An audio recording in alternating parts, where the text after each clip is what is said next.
As the Commission launches Horizon Europe, its new framework program for research and innovation, today we're going to discuss what can Horizon realistically deliver in the next decade, and the strategic value of research and innovation in a world seeking to build back better from the pandemic. And to address these critical questions, well, it is my pleasure to welcome our first guest today. And so with us to start, I'd like to welcome Margrethe Vestager. She's Executive Vice President at the European Commission in charge of Europe Fit for the Digital Age. Mrs. Vestager, welcome, and thank you very much for joining us today. I just would like to start. Hello. I'd like to start with a very simple question. There seem to be two conflicting instincts behind EU innovation and trade policies these days.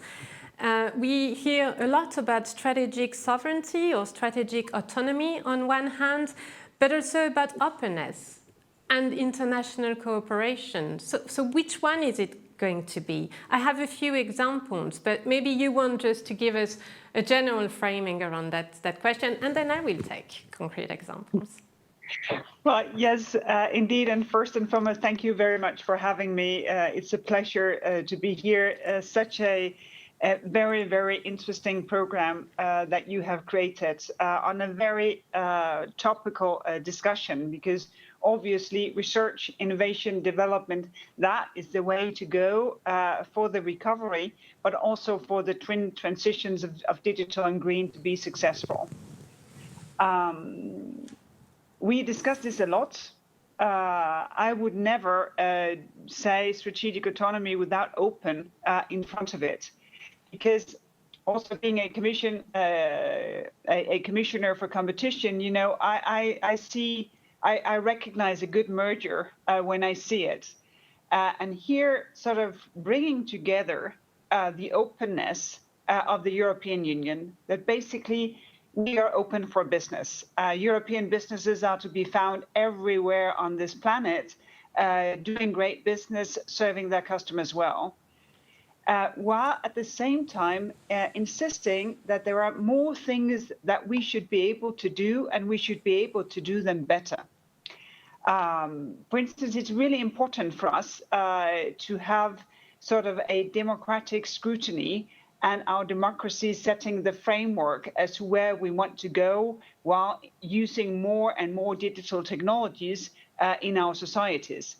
And if you want to be a really good regulator, you also need to know quite a bit about the things that you're regulating.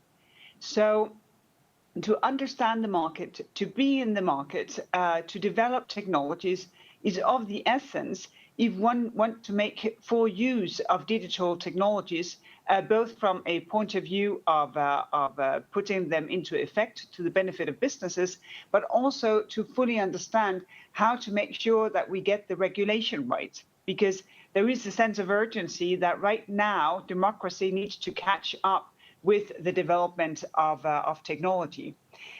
And that doesn't change the fundamentals, that the reasons why Europe is one of the best places to live probably ever on this planet is because of our openness and because of trade. Europe is a preferred trading partner for 74 countries, something like that, if I remember right. A lot of prosperity comes from trade. A lot of jobs comes from trade. So we would not give up on being open or being inclusive in our research programs, in alliances, in the different ways of approaching things, in how we do public procurement. So for me, actually, open and strategic autonomy, that comes together as a beautiful merger that I hope will not only serve Europeans well, but of course also our partners on this planet. All right, then if you allow me, I'll take a first example, that is vaccine research and development. You were speaking of this sense of urgency.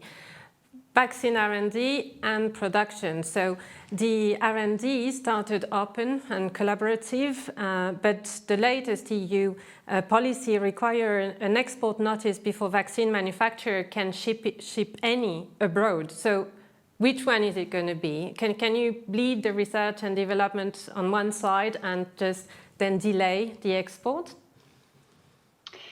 Well, I don't think it's a question of delay. I think it's a question of transparency.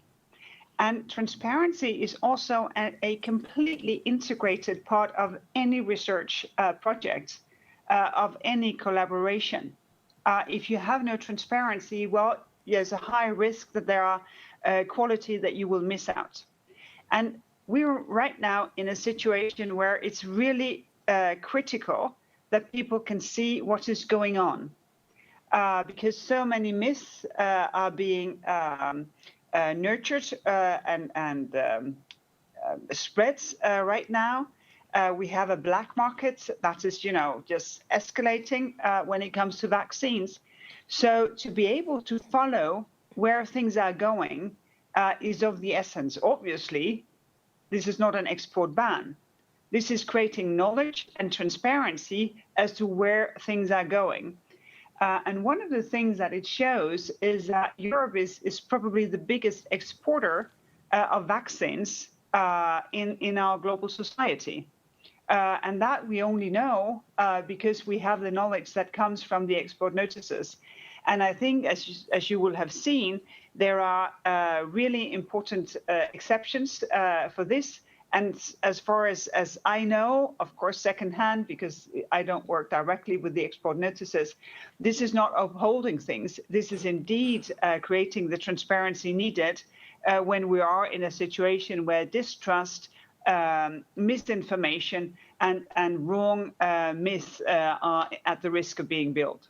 Very good. And we'll come back to the question of vaccine R&D and production with Commissioner Stella Kyriakides a little bit later. So let's go into the digital world that you're in charge of. And one example that I'd like to touch upon is Gaiax. It's another example that is, it claims to be open, all right, but for the outside world, it pretty much looks like a European club to combat American tech giants. So what is it? Is it how open this Gaiax initiative truly is for non-European companies? And do they need to be on board, actually? As you will know, this is not a Commission project. This is not something that we have initiated. We don't own it. It is started by member states. And as far as I know, the Gaiax Foundation, it consists also of some of the very large non-European cloud providers. So I think it is indeed open. I think it's completely legitimate to consider how can sort of cloud provisions develop. How can one discuss and add more quality to cloud provisions?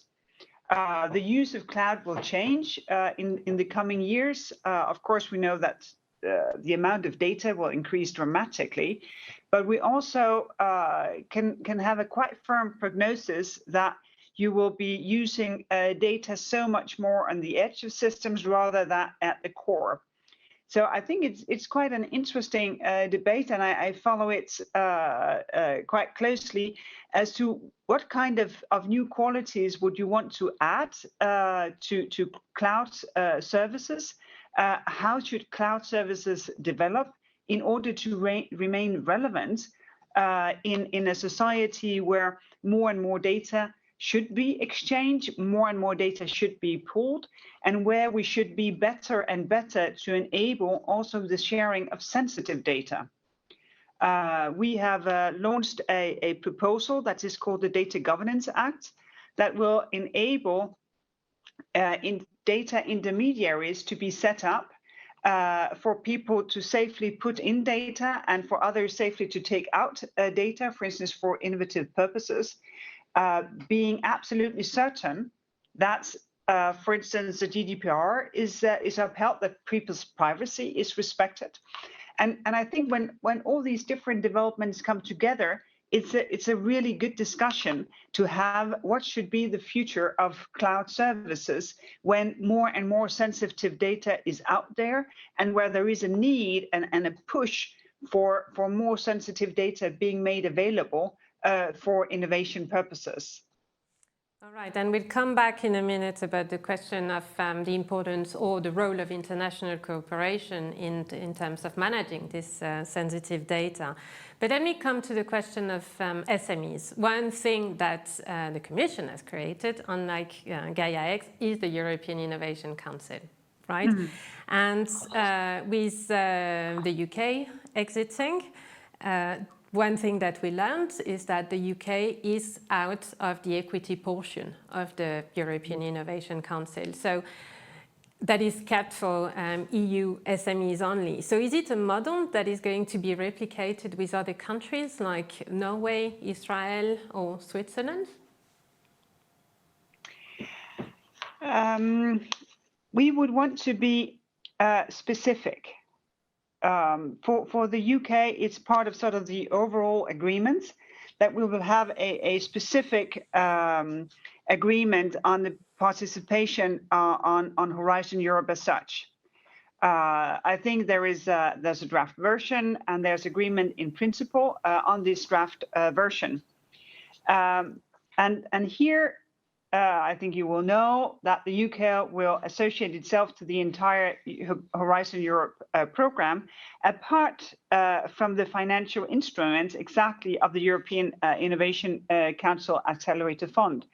And that sort of follows logic that the UK will not be part of the European Union's financial framework and the financial instruments for the next long-term budget. So it has its own sort of internal logic, but we don't think that one agreement fits every political purpose. So what we would want to make sure is that each association agreement will reflect the specific sort of political, economical, research and innovation relationship between the European Union and our partners. So we will be very specific, and of course we will negotiate this with our partners in order to find the best possible way, and of course also to ensure consistency, so that things that are the same are being treated in the same manner. Some things will be the same, though. I think that's everyone will think of that as obvious, that there is a set of obligations coming with these different association agreements, but they are broad in substance, and are basically what is creating, I think, a high degree of trust that funds are going to research, innovation and development. So these are provisions on anti-money laundering, anti-terrorist financing, money not going to monitored or prohibited jurisdictions, to prevent tax avoidance, that sort of things. So I think we're on a good track here, and of course it's a really good thing that we already have the draft agreement with the UK agreed in principle on Horizon Europe.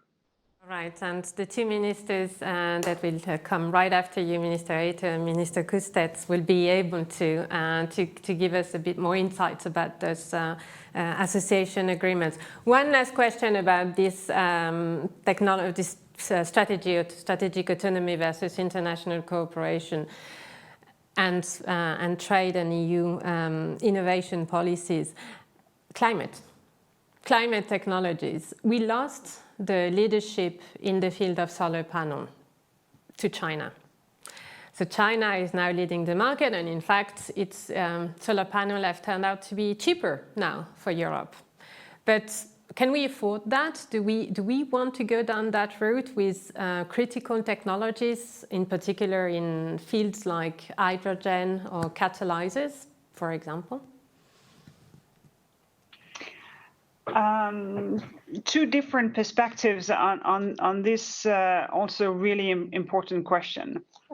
One thing is that just as well as we ask of European businesses to only have subsidies if they are transparent, controlled, doesn't affect trade or competition, we will also protect sort of the level playing field in Europe, both with our trade defense tools, but also to establish a new set of tools to prevent foreign subsidies entering the Union.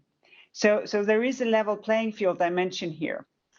But the second dimension is the importance of having a strategic goal and sticking to it. And one of the things that I've found very encouraging in recent months is the encouragement from industry to stick to our green targets, saying, come on, we have a strategic target, now we stay on that target. Because being a climate neutral continent by 2050 and being, you know, as we say, fit for 55, I work on that as well, by 2030, that indeed creates the demand for a number of technologies to be not only developed, not only scaled, but also be really put into good use in Europe. And then we have different instruments to make sure that we can help where the risk would be too big for a single company or for a single country, so that we can do these sort of cross-country, cross-businesses development projects. We call them important projects of common European interest, IPCIs.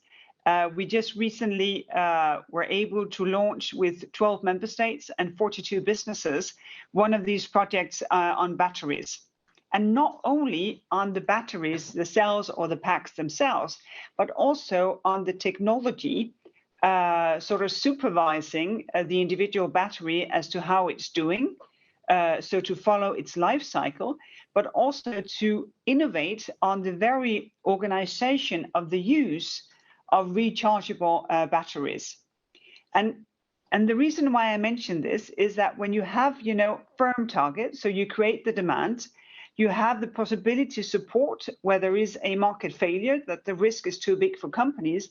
You also create an investment space in between where a lot of technologies and uses of technologies can be developed. And when we then have this first dimension also in place, that we want a level playing field and we have the willingness to protect that level playing field, I think that we can see amazing use both of existing technology when it comes to fighting climate change, because we have a lot of the technology that we need, but that we can also see new technologies being developed and existing technologies being much more energy efficient, because that is one of the, I think, often underestimated efforts that needs to be done. For instance, in using digital, in greening our societies. Here, of course, digital will also itself have to contribute by lower its energy consumption. And we think that this is a strategy that will work, of course, for Europe to reach our goals of climate neutrality, but also enable European businesses to see the scaling of their technology, and because of that, hopefully also to get a global footprint. Do you think that the IPCEIs do create this climate of trust for investors, both public and private? Are you confident that it's going to happen, or do you see that already? Well, actually, we see it already. Now, this last IPCI, it was 2.9 billion euros of public investment, and it crowds in, I think, 9 billion of private investment. So it seems really promising when it comes, you know, to have much higher investment in these critical technologies. And the thing that comes with these 2.9 billion of public investment is a degree of openness that you would otherwise never see. So the businesses who engage and who get funding, of course, only necessary. We're quite strict when it comes to overcompensation to prevent that, is that they oblige themselves to share in conferences, in workshops, in publications, the knowledge being created, but also enabling small and medium-sized businesses to use some of the sites for piloting their own projects. So also in that respect, of course, when a lot of government support comes in, that there is a wider benefit for the entire economy, and that more businesses than the ones directly taking part can actually get part of this development, and by that also lifting their own level. Very good. That leads directly into my next question, that is actually about SMEs. And recently, the European Investment Bank warned that corporate investment in innovation will take a big hit, right, in the economic fallout from COVID-19. With, I think, 45% of EU companies expecting to cut investments in the coming year. And in fact, we've seen already some companies like Sanofi shutting down an R&D lab recently. But these, combined with the fall of venture capital for European tech SMEs, might put at risk the EU's effort to achieving its global and climate goals. So what are the short and midterm plans to keep the Green Deal momentum going? And is it time to launch a new stimulus package for SMEs in Europe? I think you're very right to point to this, because a lot of the innovation, a lot of the dynamics in Europe comes from small and medium-sized businesses. Amazing innovations. We have a lot of startups, hopefully with the ambition to be scale-ups as well. Still, Europe taking out most patents, more patents than anywhere else. So it's really crucial. What we have been doing here during the crisis is to create what we call the temporary framework for state aid. So it's not just, opening up everything with just letting go, spending, but still keeping sort of a line of control in order for the single market not to be completely fragmented, because we really need that single market to rebuild when we recover. But at the same time, to be so much more generous when it comes to state support to businesses. That is 100% legitimate, because this situation is not created by faults of management, mismanagement of businesses, risk-taking or something like that. It is caused by the pandemic.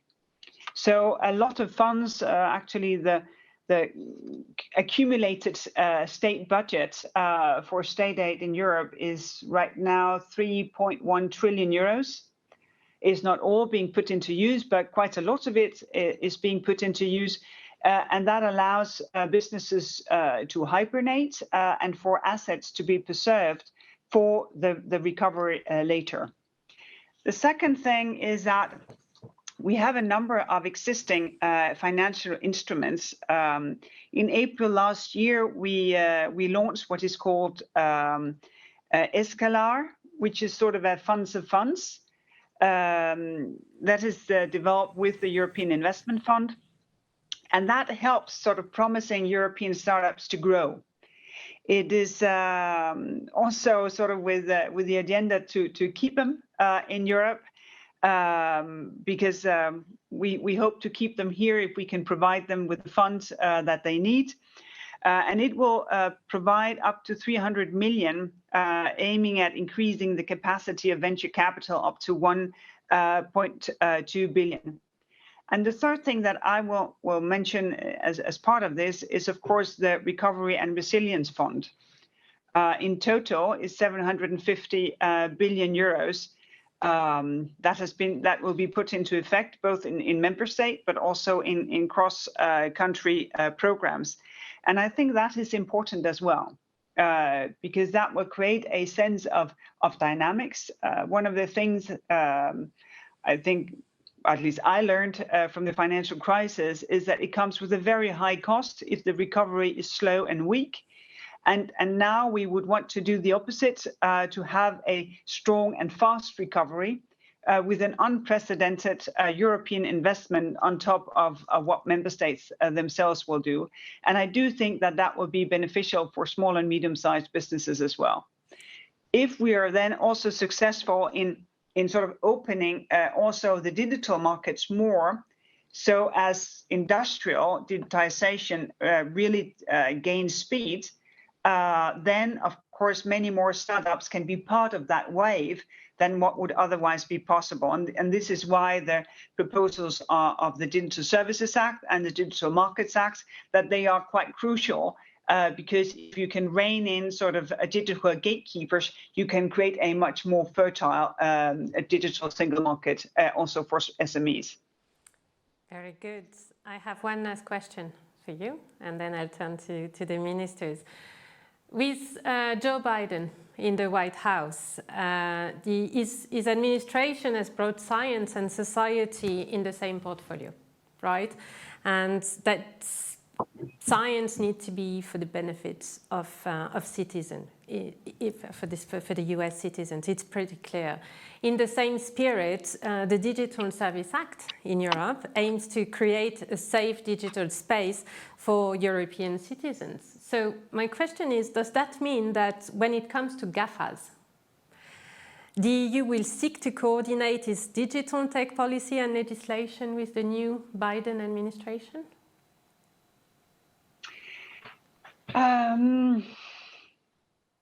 You know, having worked with this in a number of years, and having been responsible for competition law enforcement, having seen not one, not two, but 3 Google cases, now on the second Amazon case, with the third one in the horizon, number of Apple cases. You know, I really saw the need for regulation to come in to complement what we can do with competition law enforcement. We will stay vigilant in competition law enforcement, but we need to do more. And we need to do that to keep Europe this very attractive marketplace.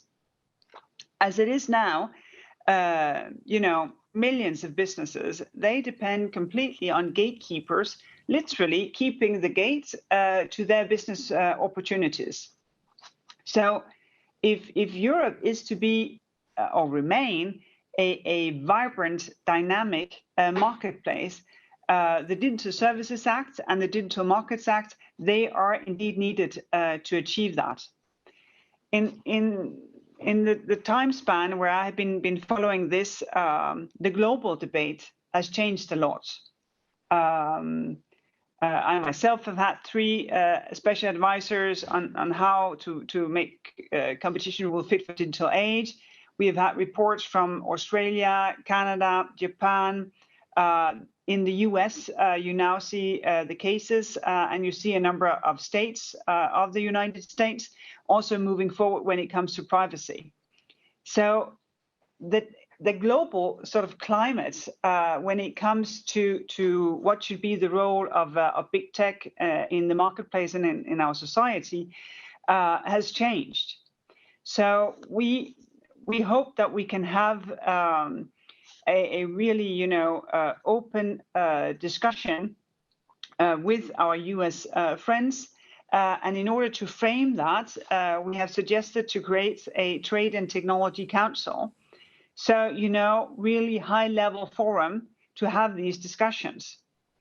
There are differences between competition law in the US and here. There are differences in the marketplace. But it seems as if we more and more share some of the fundamentals. And one of the fundamentals is that the marketplace should remain open and contestable. And small and medium-sized businesses should have a fair chance of challenging the incumbents and have sufficient room for scale up. So, of course, there will be thorny issues that goes in every partnership, but I'm quite confident that we can have a constructive debate and hopefully also find constructive solutions with our US partners, for instance, on standard setting, on sort of the basics of how the World Wide Web should remain a decentralized feature of our world.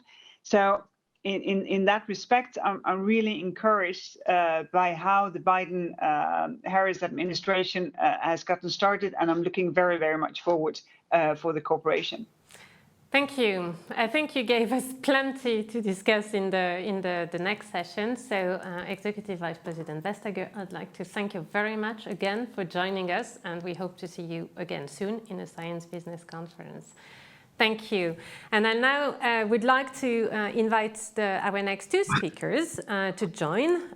So it is now my pleasure to introduce Simona Kustec, the Minister for Education, Science and Sport at the Government of Slovenia. And Manuel Leiter. Good afternoon and welcome. And Manuel Leiter, Minister for Research and Higher Education at the Government of Portugal. Welcome to both of you. In fact, I should have introduced you the other way around, since Portugal is holding the EU presidency in this first half of 2021, and Slovenia will come next in the second half of the year. We've heard plenty now from Mrs. Vestager, and in fact, I just want to give you the opportunity for both of you to say what the presidencies that you all will be holding this year will be achieving. But maybe first to ask for a direct reaction about what we just heard, and especially in this field of digital sovereignty. What are your plans in this field? Who wants to go first? I can do it, and thank you very much for organizing this. And let me thank also Simona to share the time, and certainly to acknowledge the participation of Vice President Margrethe Vestager. Certainly, in the area I'm responsible about, I would like certainly to strengthen that the best European asset will be knowledge, and to putting people on the center of our discussion can only be done by investing more and more in research and innovation, and that is essentially believing on people, on our institutions, and unique European environment that we provide collectively.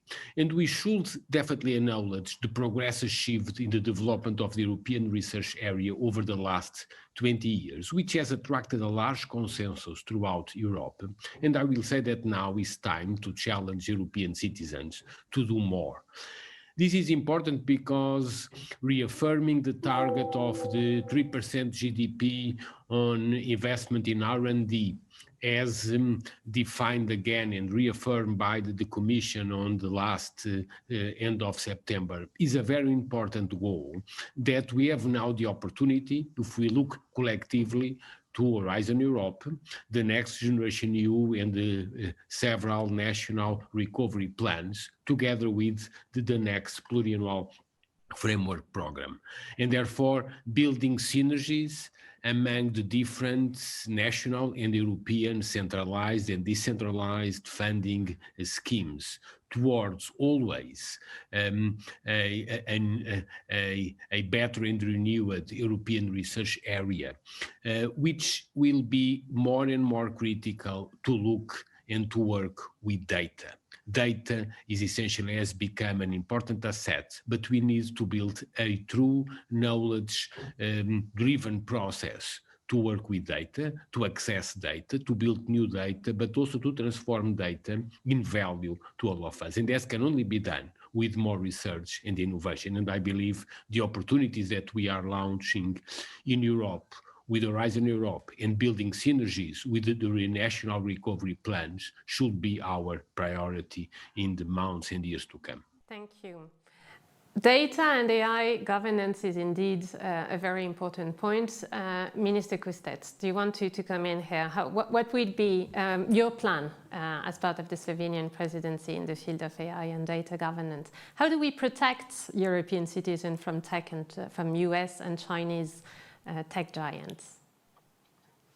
Thank you very much. First of all, I would like to thank you for the invitation to this important debate, especially because also a smaller country with knowledge and hence clever have the opportunity to be heard through this debate. And speaking about the question that you ask about our role in, as far as I understand, global circumstances, I do definitely see this situation as an important field of the cooperation between all the countries. That means that it is not a question of, on one side, it is a question of sovereignty and autonomy, but I don't see it as something that would be used as a kind of a smokescreen for other agendas. I see that cooperation with the rest of the world is the one that needs to be put into the heart of our further work and activities. And I would also like to say that it is not only the question of economic competition that needs to connect us, but it is also something that we need to do together with firm and innovative knowledge to be as strong as possible for ourselves, either on the individual level or together as a big and huge European and world community. What I want to say and also emphasize is that I see here a very big room for our cooperation when it comes to helping each other across the globe in overcoming fundamental challenges such as climate, health, food, and especially social inequalities questions and topics are. And this is where we need to cooperate. And don't get me wrong, I don't think it would be a good idea and reasonable use of our taxpayers' money to pay the price of supporting uncompetitive businesses for the sake of supporting our autonomy. Our competitive advantage doesn't come from public subsidies, but from our capacity to create knowledge. And this is where Europe is unbeatable. And I see us here as the leading ones also for the coming future, not only for ourselves inside or in the framework of our continent, but on the global level. And this is our way of sustaining the European way of living. And this should be our way of protecting our citizens from foreign tech giants that don't always share our values. So I emphasize also the ethical element in our continuous work at this point. Very good. In staying for one more minute in the field of digital, there was some recent news in the field of HPC and quantum as well. So the level of investment in both HPC, high performance computing, and quantum is increasing. So you heard from Commissioner Vestager earlier the importance also of supporting SMEs and making sure that the technology developed in Europe do stay in Europe. So in these specific fields of HPC and quantum, how to make sure that the technology developed in Europe, and especially by startups, well, stays in Europe and is used to strengthen this safe digital environment for European citizens? Let me correct, this is not a question of stay or not stay. Actually, the only way to approach a knowledge-driven society is to guarantee a free access and an open access to knowledge. And those are European values that we need to guarantee. But let me differentiate. About the EuroHPC, this is a rather innovative joint undertaking, which was taken in a very fast way, and we should be proud of the way and the speed up to which the Commission with member states have achieved this big success to invest in 8 new machines for Europe. So in the coming few years, we will multiply by several orders of magnitude the computing power in Europe at large, with 3 so-called exascale machines plus 5 petascales machines, and this will improve very much our capacity. I should note that high-performance computing needs to be taken more and more together with the ecological and the green transition we need all to face. And therefore, the challenge is also certainly to improve computing performance, but at the same time to move to green computing. For example, the petascale machine that will be installed from next month in Portugal will be installed together with a new sustainable energy ecosystem in order to guarantee this evolution for low energy consumption, and particularly the full power of the machine with renewable energies. And this is a challenge in also technical terms. The quantum area, and still more in the HPC, we need that this computing power is particularly important to better address citizens at large, in particular the way we can combine the use of emerging methodologies of artificial intelligence and other data science schemes together with public data. Examples do range from the health system for instance, tumor prevention, to the prescription of antibiotics. The amount of data generated in public services will be and are more and more resources which need to have high level of computing performance to be given to the public at general to improve our quality of life. Another area of particular importance, particularly in countries like Portugal, but now these days throughout Europe, is land register and biodiversity management, particularly for fire prevention, among many other issues. So the type of applications we need to more and more process public data, and certainly to drive and help driving new startups and business are particularly important in this computing facility. Moving to quantum, certainly quantum science as driven by European scientific groups, particularly in Austria and now in many groups throughout Europe, and we should be glad of that. Certainly, cooperation in China in that area have very much fostered also technical developments elsewhere. But for instance, today, if we want to move to secure communications and the new generation of secure communications, space-driven secure communications in Europe, we need to better develop quantum technology. And that again is a must within the European framework to better use and more use and further develop quantum science also for the area of secure communications. Very good. Since you have the floor, Minister Reiter, let me just follow up with one more question, and then Minister Kutzek, you can come in. But just in this digital advancement, there is so Euro HPC is a milestone in the Portuguese presidency, right? As part of the Portuguese presidency, there's also ambitions in the field of space, right? And in the field of space policy, there is also Commissioner Breton made a few announcements to have more satellites, European satellites up in the space. But what are the ambitions for Europe in the field of space? What's the plan is Europe going to beat Elon Musk to Mars?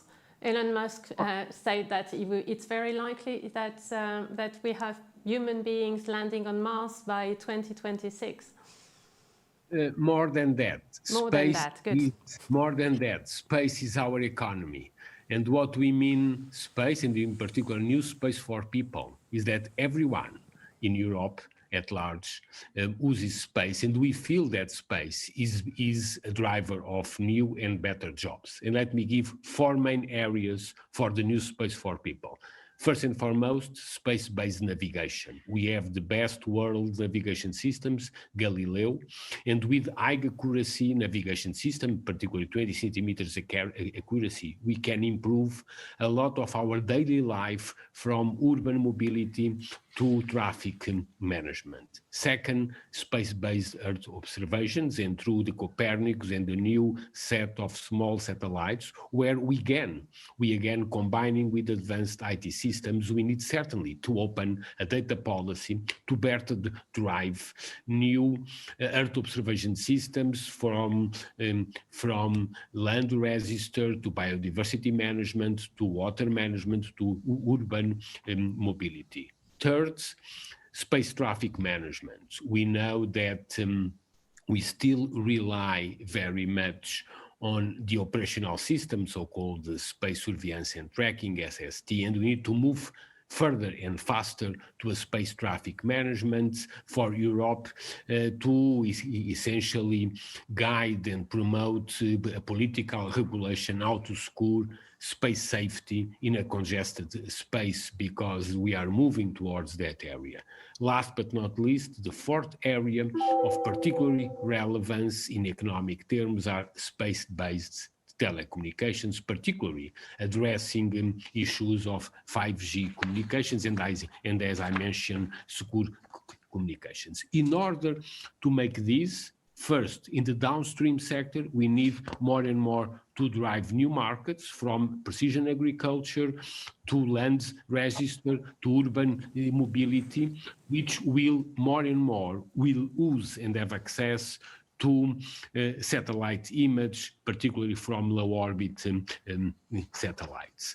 In the upstream, we need more and more to democratize the access to space. And this is what means new space. Space is not anymore a monopoly of a full institutional markets, but it is being open more and more, and therefore the opportunities for Europe, certainly to open access to space, certainly to strengthen the main operations in the French Guiana, in Kourou for medium and large launches, but also to open access to small spaceports for small and micro launchers, and small satellites will democratize the access to space. And as you know, Portugal, through the Azores installation, are particularly involved in this, but others in Sweden and in Norway are particularly engaged in the development of the opening up of the access to space. And this combination of the downstream sector, particularly from non-space sectors, and the development of the European industry and research systems for opening up access is particularly our goal, to make sure that we move in the direction that people at large understands that space economy is an excellent way to drive more and better jobs for European citizens everywhere in every single European region. Thank you. Minister Kutset, do you want to react to anything that we've heard about HPC, quantum or space? Because I'd like very much to jump to our next topic, that is the European research area. May I? Very quickly and shortly about quantum, I see here 3 powers actually that are the leading ones and important. The one is technological, the second knowledge power, and the third one ethical power. So something about that, and full support and very high activities also at our national level when it comes to this question. And when it comes to the question of space, 2 things that I've already emphasized: cooperation on the global level. This is we see the key answer to your question here. All right, well, thank you very much.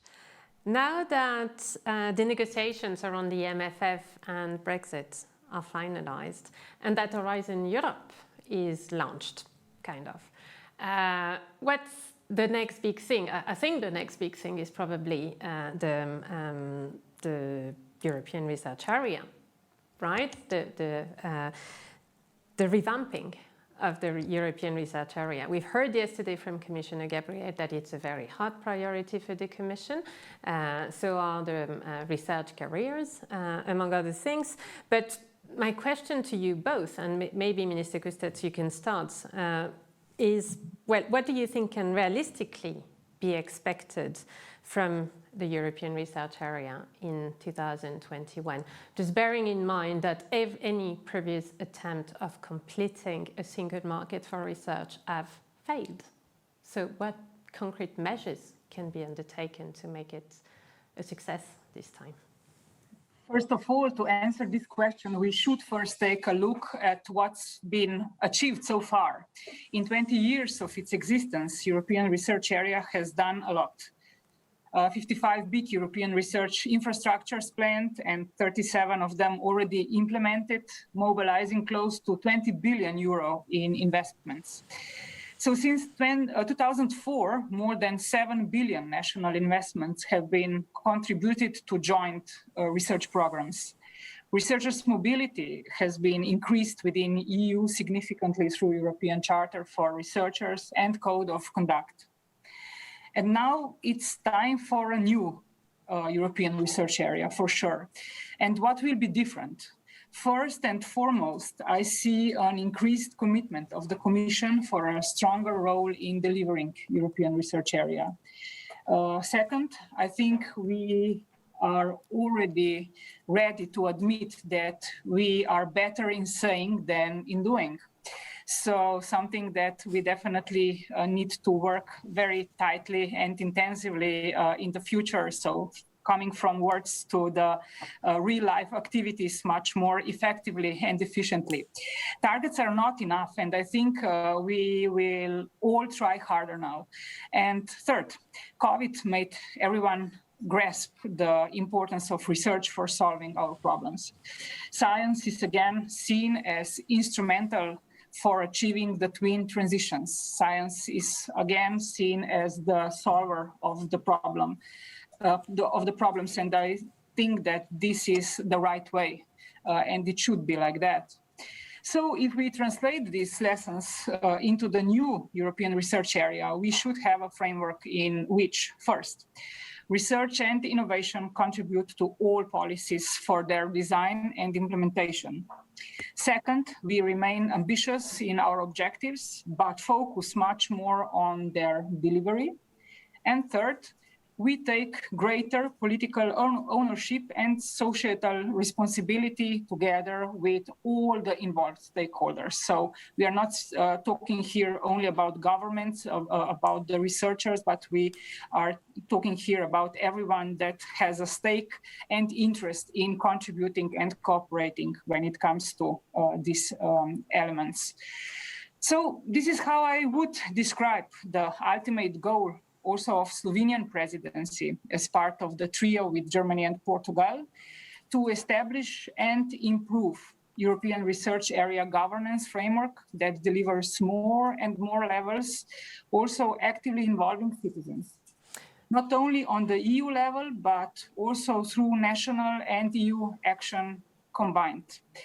The European Research Area Forum for Transition is already a concrete building block in this new governance approach, and it will be addressed very, very firmly, openly, and also, if I might say loudly, through our presidency in the second half of this year.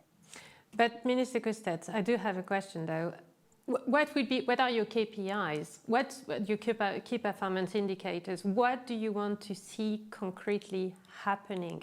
What would, at the end of the year, and I will ask you the same question, Minister Reiter, at the end of the year, what are your targets? What do you want to see in terms of percentage of GDP spent on research and development? What do you want to see in terms of change of legislation in the member states to make it possible for researchers to move around Europe and have a career and pension plan, for instance?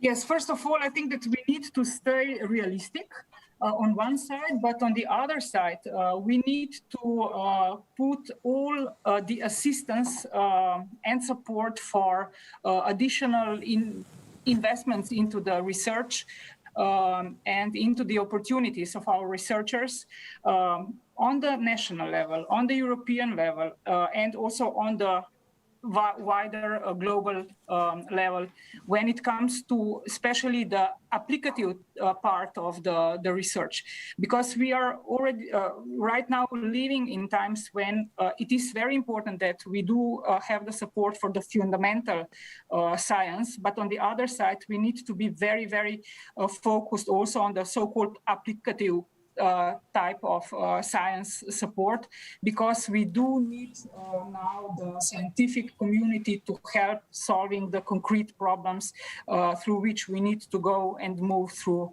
right now. So in this sense, I see the so-called efficiency and effectiveness of the scientific activities, be it in the framework of the common European research area or even wider, and of course starting at the lowest level, at the national level of the support and assistance. Thank you. Minister Eiter, what are your targets? Very short, because I'd like to ask you both a final question and we've got only a few minutes late. What will make your presidency a success in terms of revamping the research European area? Thank you very much. We all are framed by reaffirming the 3% GDP target as established in the communication of the Commission of September 3rd, and we should focus on that. Particularly now that we need and we have the opportunity of building up synergies of Horizon Europe with Next Generation EU. And this brings us in three main priorities defined by the Portuguese presidency in clear articulation with our previous German presidency and the following Slovenian presidency. First, the relationship between science and job creation. And again, these will build up on the synergies between Horizon Europe and the national recovery plans. Science creates markets. And essentially, we are in a phase where we need more science to create more jobs and better jobs in Europe.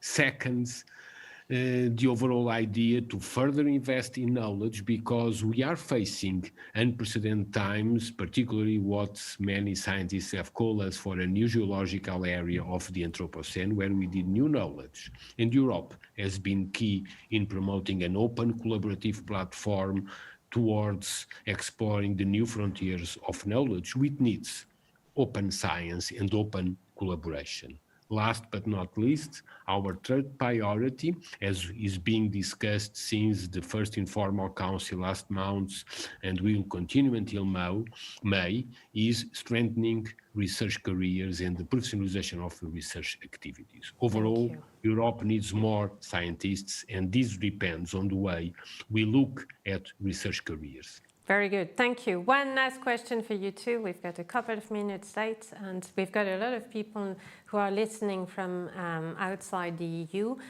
from close country, close neighbors, but also from the United States, Canada, and other parts of the world. So, and maybe Minister Kustet, that's for you, this question, because, and correct me if I'm wrong, but it seems that the conclusion of the association agreements will, including with long-time friends like Switzerland, Israel or Norway, are slowly sliding into the Slovenian presidency. Am I right?